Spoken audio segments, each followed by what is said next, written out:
नमस्कार जर्नल खबरों की नई दुनिया में आप सभी का स्वागत है। मैं आकांक्षा सिंह। इस वक्त मैं बात करूंगी चार धाम के बारे में और चार धाम का क्या महत्व है हमारे हिंदू धर्म में। चार धाम को महाभारत में पांडवों के द्वारा बद्रीनाथ, केदारनाथ, गंगोत्री, यमुनोत्री के रूप में प्रतिभाषित किया गया था।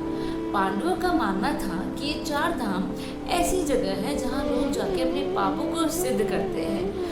आधुनिक दिनों में चार धाम को भारत का चार तीर्थ स्थलों के नाम से जाने जाते थे। व्यापक रूप से हिंदुओं द्वारा सम्मानित थे।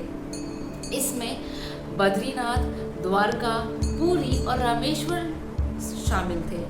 हिंदू धर्म के अनुसार अपने जीवन काल में चार धाम की यात्रा करना अत्यधिक पवित्र माना जाता था। आदि शंकराचार्य द्वारा प्रतिभाषित चार धामों में से चार वैष्णव धाम भी थे।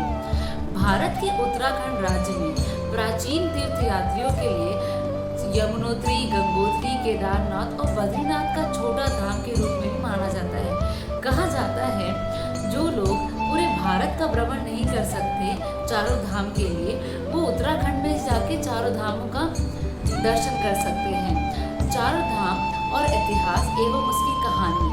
हिंदू धर्म के अनुसार बद्रीनाथ तब प्रसिद्ध हुआ था जब विष्णु के अवतार नर नारायण ने वहाँ तपस्या की थी।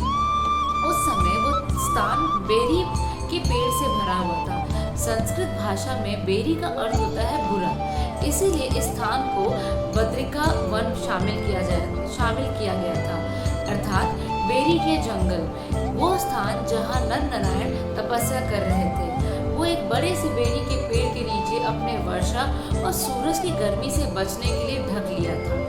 ये कहानी थी चार धाम के बारे में। अब जानेंगे कि लोग क्यों कहते हैं कि शिव और विष्णु की जोड़ी हमेशा एक जगह दिखती है। ये भी कहा जाता है कि जहाँ जहाँ हमने चार धाम देखे हैं वहाँ चार विष्णु के भी स्थान हैं। ये कहा जाता है कि विष्णु और शिव की जोड़ी हमेशा एक जगह पाई जाती है, तो हम विष्णु और शिव की पूजा भी साथ ही साथ करते हैं। कई लोगों का ये मानना है कि जो विष्णु को मानते हैं वो मांस पूरी तरीके से छोड़ देते हैं, वो मांसाहारी नहीं होते, और जो शिव की पूजा करते हैं या शिव को मानते हैं वो मांस भी खाते हैं और शाकाहारी मांसाहारी दोनों होते हैं।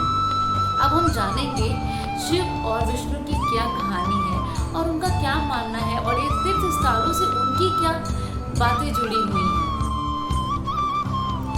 चारों धाम में चौथा शंकराचार्य पीठ है, जिसमें हिंदू धर्म के बारे में शिक्षा दी जाती है।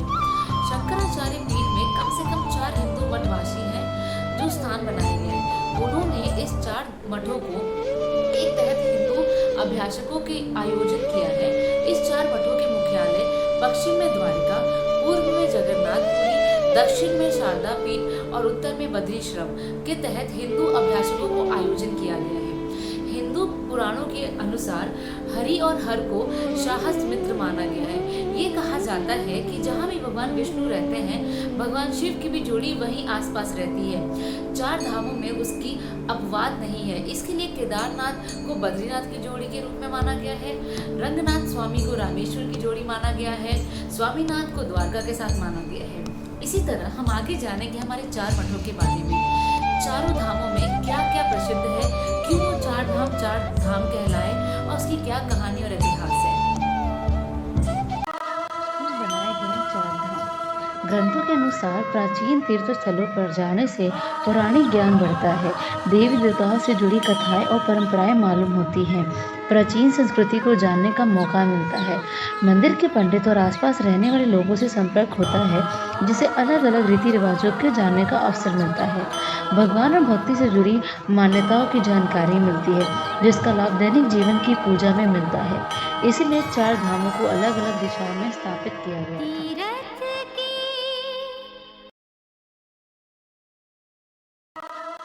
बद्रीनाथ उत्तराखंड के चमोली जिले में है। इस साल दीपावली के अगले दिन से सर्दियों में बद्रीनाथ के कपाट को बंद कर दिया जाता है। इसके बाद ग्रीष्म ऋतु में कपाट को पुनः खोला जाता है। सर्दियों के दिनों में बद्रीनाथ बर्फ की चादरों से ढकी रहती है। बद्रीनाथ 4 धामों में से एक धाम है। इसके अलावा केदारनाथ, गंगोत्री और यमुनोत्री हैं। श्रद्धालु बड़ी संख्या में इस चार धामों की यात्रा करते हैं।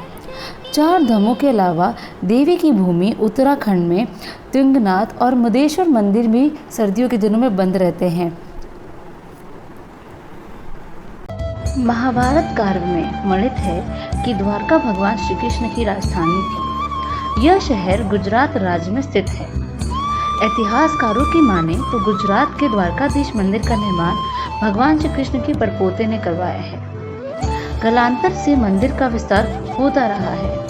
इसका व्यापक विस्तार 17 शताब्दी में हुई है। इसके पूर्व आदि शंकराचार्य ने द्वारका मंदिर का दौरा कर शारदा पीठ की स्थापित की। ऐसा अनुमान लगाया जाता है कि यह मंदिर 2500 वर्ष पुराना है। द्वापर युग में द्वारका नगरी थी जो आज समुद्र में समाहित है। वर्तमान समय में इस पावन स्थल पर द्वारकाधीश मंदिर स्थित है। द्वारकाधीश मंदिर में प्रवेश हेतु 2 द्वार हैं। मुख्य द्वार मोक्ष द्वार और दूसरा द्वार स्वर्ग द्वार कहा जाता है। मंदिर में भगवान श्री कृष्ण की चांदी स्वरूप में स्थापित है और इसकी इतनी मान्यता है कि हर साल श्रद्धालु बहुत ही भीड़ में यहाँ पहुँचते हैं। जगन्नाथ मंदिर उड़ीसा में स्थित है। इस मंदिर में भगवान श्री कृष्ण समेत बलराम और बहन सुभद्रा की पूजा उपासना की जाती है। आषाढ़ माह के शुक्ल पक्ष में जगन्नाथ रथ यात्रा निकाली जाती है। रथ यात्रा देवशयनी एकादशी के दिन समाप्त होती है। कालांतर से यह पूर्व श्रद्धा और भक्ति प्ररूप मनाया जाता है। इस यात्रा में भगवान श्री कृष्ण और बलराम अपनी बहन सुभद्रा को नगर की सैर कराते हैं। बड़ी संख्या में श्रद्धालु रथ यात्रा पे उपस्थित होते हैं। सामान्य दिनों में भी भक्तों की भीड़ लगी रहती है। रामेश्वरम 4 धामों में एक धाम रामेश्वरम है। धार्मिक मान्यता है कि भगवान श्री राम ने लंका जाते समय रामेश्वरम में भगवान शिव जी की प्रतिमा स्थापित की और उनकी पूजा की थी। यह प्रतिमा राम जी ने स्वयं अपने हाथों से बनाई थी, मिट्टी की। राम जी ने शिवलिंग का नाम रामेश्वरम रखा था। त्रेता युग से रामेश्वरम में शिव जी की पूजा होती है। वर्तमान समय में रामेश्वरम प्रमुख तीर्थ स्थल है। बड़ी संख्या में श्रद्धालु रामेश्वरम तीर्थ यात्रा करने जाते हैं और इसकी बहुत मान्यता है।